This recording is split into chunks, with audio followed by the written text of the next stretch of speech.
اور طاقتور کو طاقتور تر بناتے جا رہے ہیں اور کمزوروں کے اندر سے خون چوس کر کے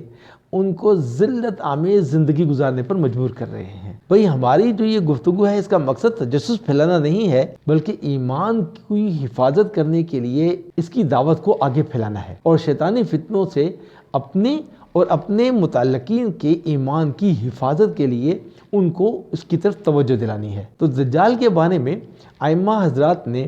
قرآن و حدیث کے حوالوں کو بہت تفصیل سے بیان کیا ہے، جن میں ایک شبہ یہ آتا ہے کہ بھئی ایک سامری جادوگر تھا جو کہ حضرت موسیٰ علیہ نبی علیہ السلام کے زمانے میں آیا تھا۔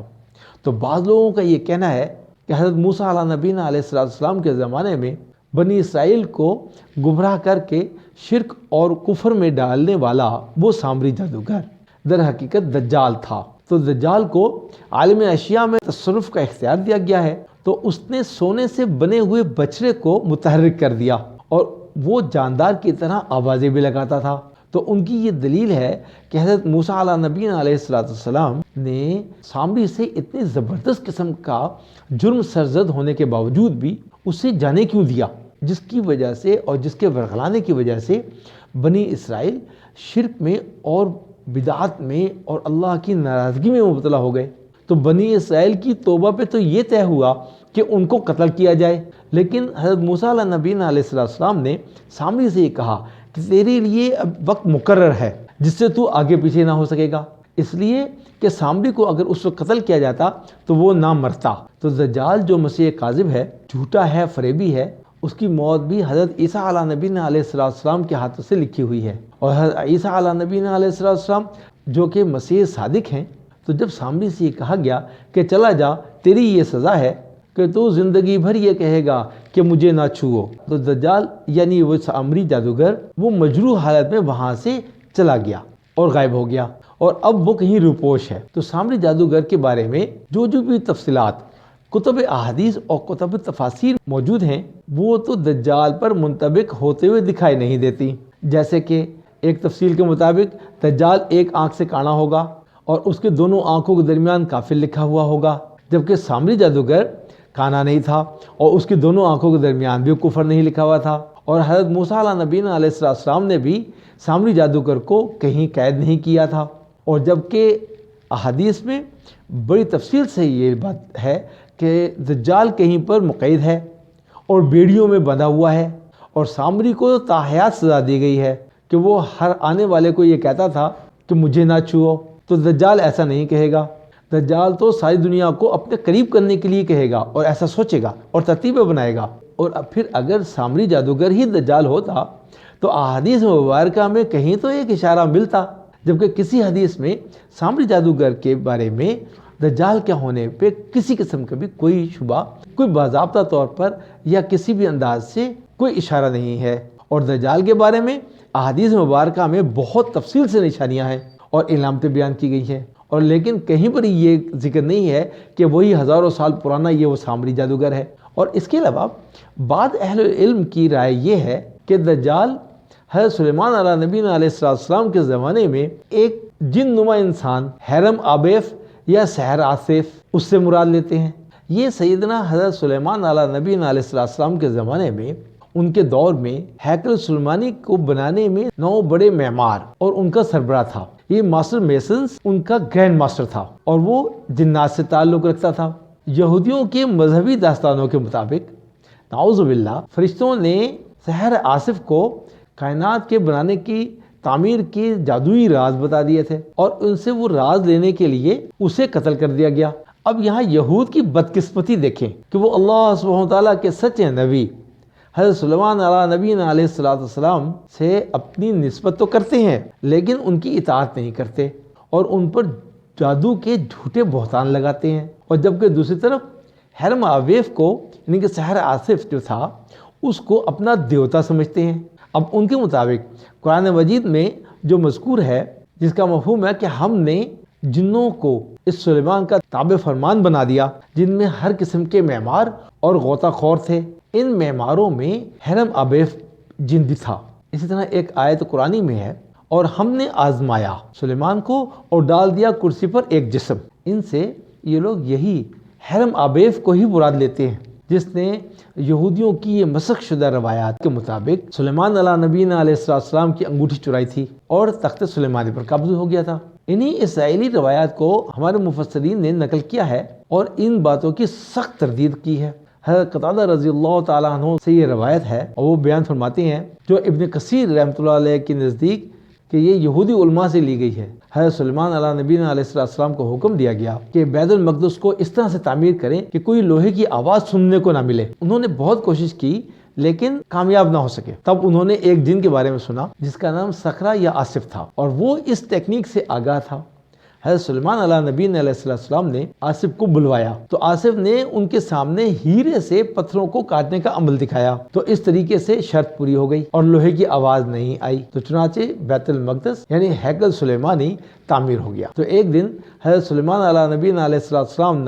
غسل کے لیے جا رہے تھے تو انہوں نے اپنی انگوٹھی آصف کے حوالے کر دی۔ یہ انگوٹھی بہت مقدس تھی اور حضرت سلیمان علیہ نبی علیہ السلام کی سلطنت کی مہر تھی۔ ایک اور روایت کے مطابق حضرت سلیمان علیہ نبی علیہ السلام نے اپنی یہ انگوٹھی اپنی بیوی کو دی تھی جن سے آصف نے لے لی، اور آصف نے یہ انگوٹھی سمندر میں پھینک دی اور خود اس نے حضرت سلیمان علیہ نبی علیہ السلام کا روپ دھار لیا اور اپنا چہرہ اپنے وضع قطع کو تبدیل کر لیا۔ اس طرح سے آصف نے حضرت سلیمان علیہ نبی علیہ السلام کے تخت کو اور ان کی سلطنت کو ان سے چھین لیا اور حضرت سلیمان علیہ نبی علیہ السلام کی ہر چیز کے اوپر قابض ہو گیا اور ہر چیز پر اپنا اختیار حاصل کر لیا سوائے ان کی بیویوں کے، اور اس نے ایسی چیزیں کرنا شروع کر دیں اور ایسی حرکتیں کی جو کہ اچھی نہیں تھی۔ تو حضرت سلیمان علیہ نبی علیہ السلام کے ایک صحابی تھے جس سے حضرت عمر رضی اللہ تعالیٰ عنہ محمد رسول اللہ صلی اللہ علیہ وسلم کے ایک صحابی ہیں، تو ان صحابی کو یہ شبہ ہو گیا کہ یہ سلیمان علیہ نبی علیہ السلام کے روپ میں آصف ہے۔ چنانچہ انہوں نے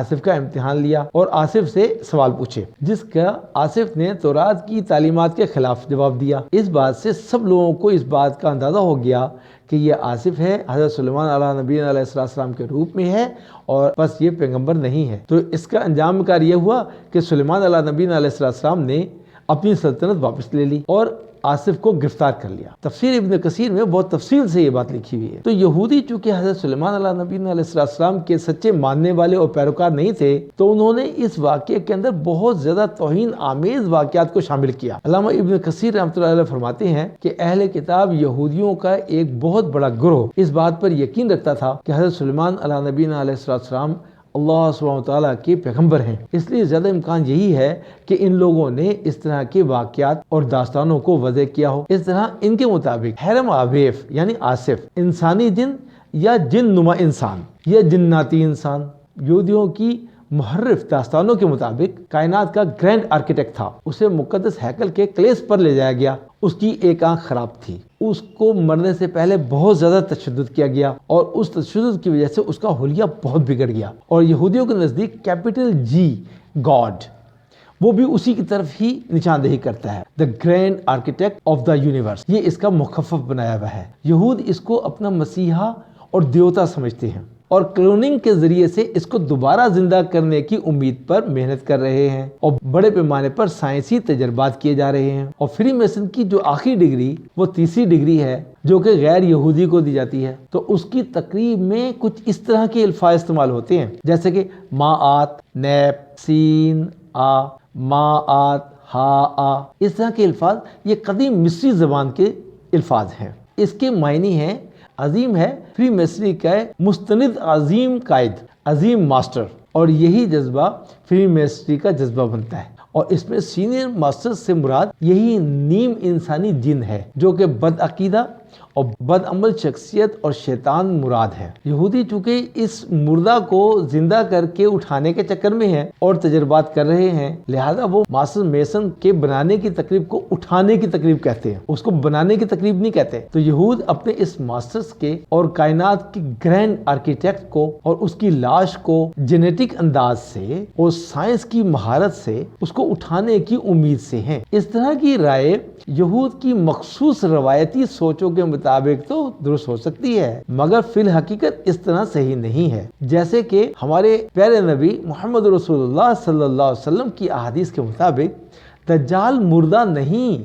بلکہ زندہ ہے، اور اس کی ناش کسی سائنسی عمل سے زندہ نہیں ہوگی، اور جبکہ اللہ سبحانہ وتعالیٰ کا حکم ہوگا اس کے جناتی قسم کے وجود کو دنیا میں فساد پھیلانے کے لیے اللہ سبحانہ وتعالیٰ کے حکم سے رہائی مل جائے گی۔ کسی مفسر، محقق، محدث اور یا کسی مورخ نے آج تک یہ بات نہیں کہی کہ دجال ہیکل سلیمانی کے معماروں میں سے تھا اور پھر اسے مار دیا گیا اور پھر اسے یہود زندہ کریں گے۔ تو جہاں تک بات یہودیوں کی ایسی من گھڑت داستانوں کی ہے تو ان کا تو کہنا ہی کیا، طرح طرح کی باتیں ہیں۔ یہودیوں کی بربادی کی اصل اسباب بھی تو یہی گرنتو قسم کے قصے اور کہانیاں ہی ہیں۔ تو احادیث شریفہ میں یہ آتا ہے کہ دجال الاکبر سے پہلے 30 چھوٹے دجال نکلیں گے، اور ایک حدیث میں 70 دجالوں سے زیادہ کا ذکر آیا، اور یہ دونوں باتیں اور دونوں احادیث اپنی جگہ پہ درست ہیں۔ کچھ دجال بی کیٹیگری کے ہوں گے اور کچھ دجال سی کیٹیگری کے ہوں گے۔ سی کیٹیگری کے تو پہلے 30 دجال ہوں گے، دوسری قسم وہ 70 سے کچھ تھوڑی سی اوپر ہوگی۔ احادیث مبارکوں کو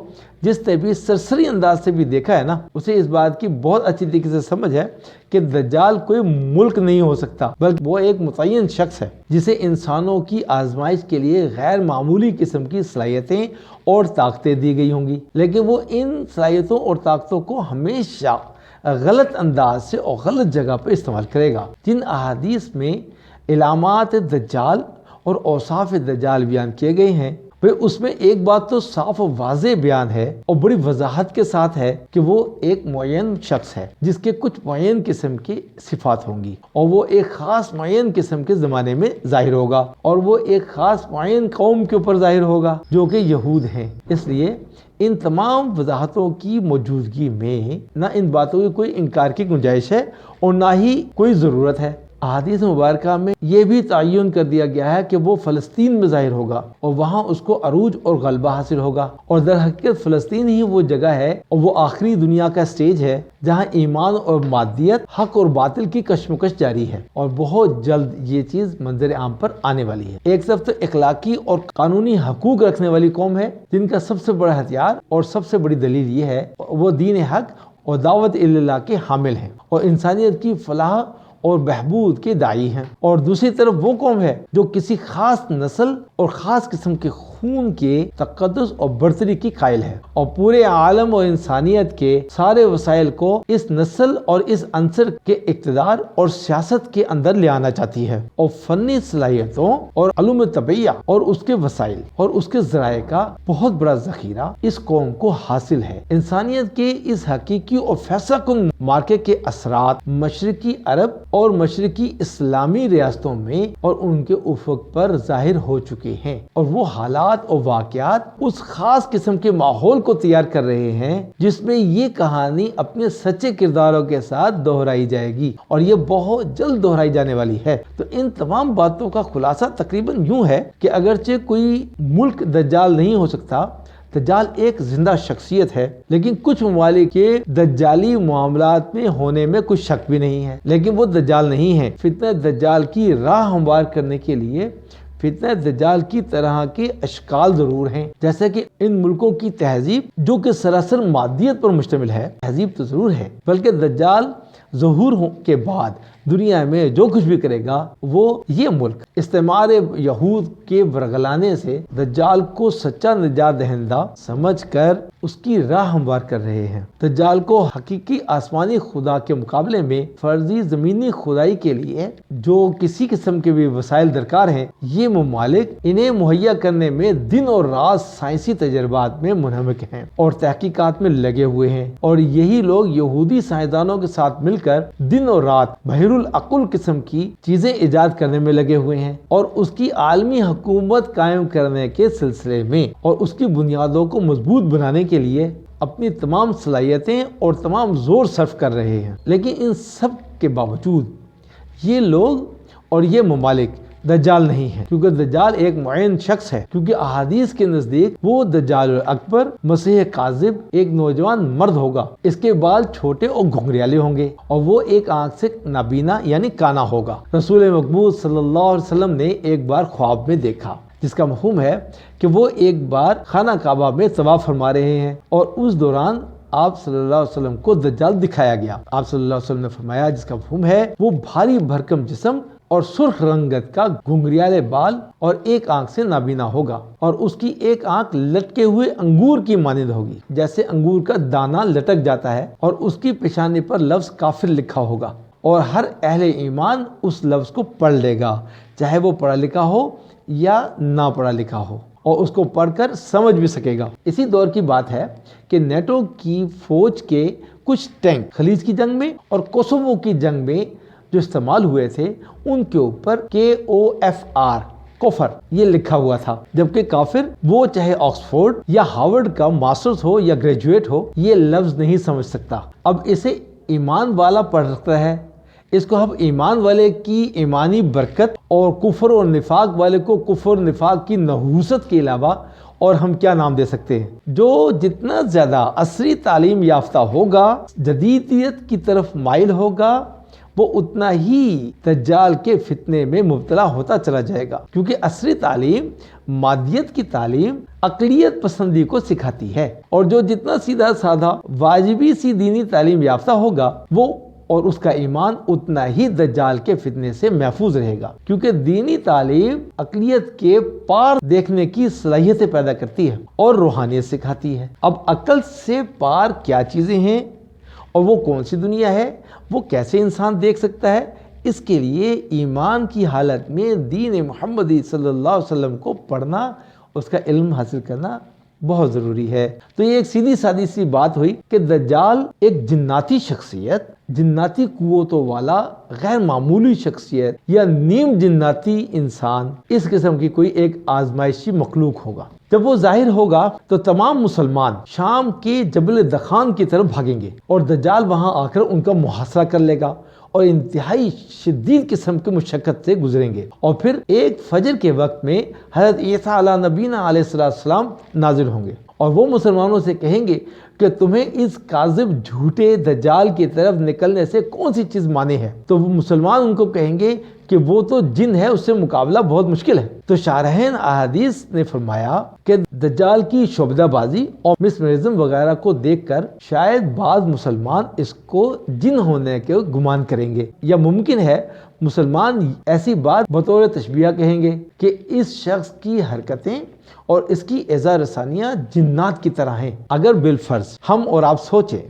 یہود اور یورپ کے تمام سائنسدانوں کی ہوش ربا ایجادات اور محر العقول تجربات کے تناظر میں دجالی شخصیت کو دیکھنا چاہیں تو وہ کچھ اس طرح کی بنے گی۔ ایک ایسا آدمی جو مختلف شعبوں میں محر العقول قسم کی مہارت رکھتا ہو اور سپرمین قسم کا آدمی ہو، جو ایک ہی وقت میں انجینئر بھی ہو، ڈاکٹر بھی ہو، سائنسدان بھی ہو، شاعر بھی ہو، مقرر بھی ہو، ایڈمنسٹریٹر بھی ہو، سیاستدان بھی ہو، حکمران بھی ہو۔ یہ ساری صلاحیتیں ایک ہی آدمی کے اندر ہوں، جس کے لیے ناممکن کی کوئی چیز نہ ہو، ہر چیز کو وہ اپنی دسترس میں لے سکتا ہو۔ اگر کسی جدیدیت سے متاثر شخص سے پوچھا جائے آخر یہ کیسے ممکن ہوگا، تو وہ اس کے جواب میں کہے گا آج کل یہ چیزیں ممکن ہیں کہ آج کل ایک انسان کی پوری میموری ایک کمپیوٹر میں محفوظ کی جا سکتی ہے۔ تو ایک ایسا شخص جس کے پاس اس طرح کی بہت ساری مہارتیں ہوں اور صلاحیتیں ہوں، ایسا انسان تیار کرنا کوئی مشکل نہیں۔ بہترین انجینئر، بہترین سائنسدان، سرجن، سیاستدان، عالم،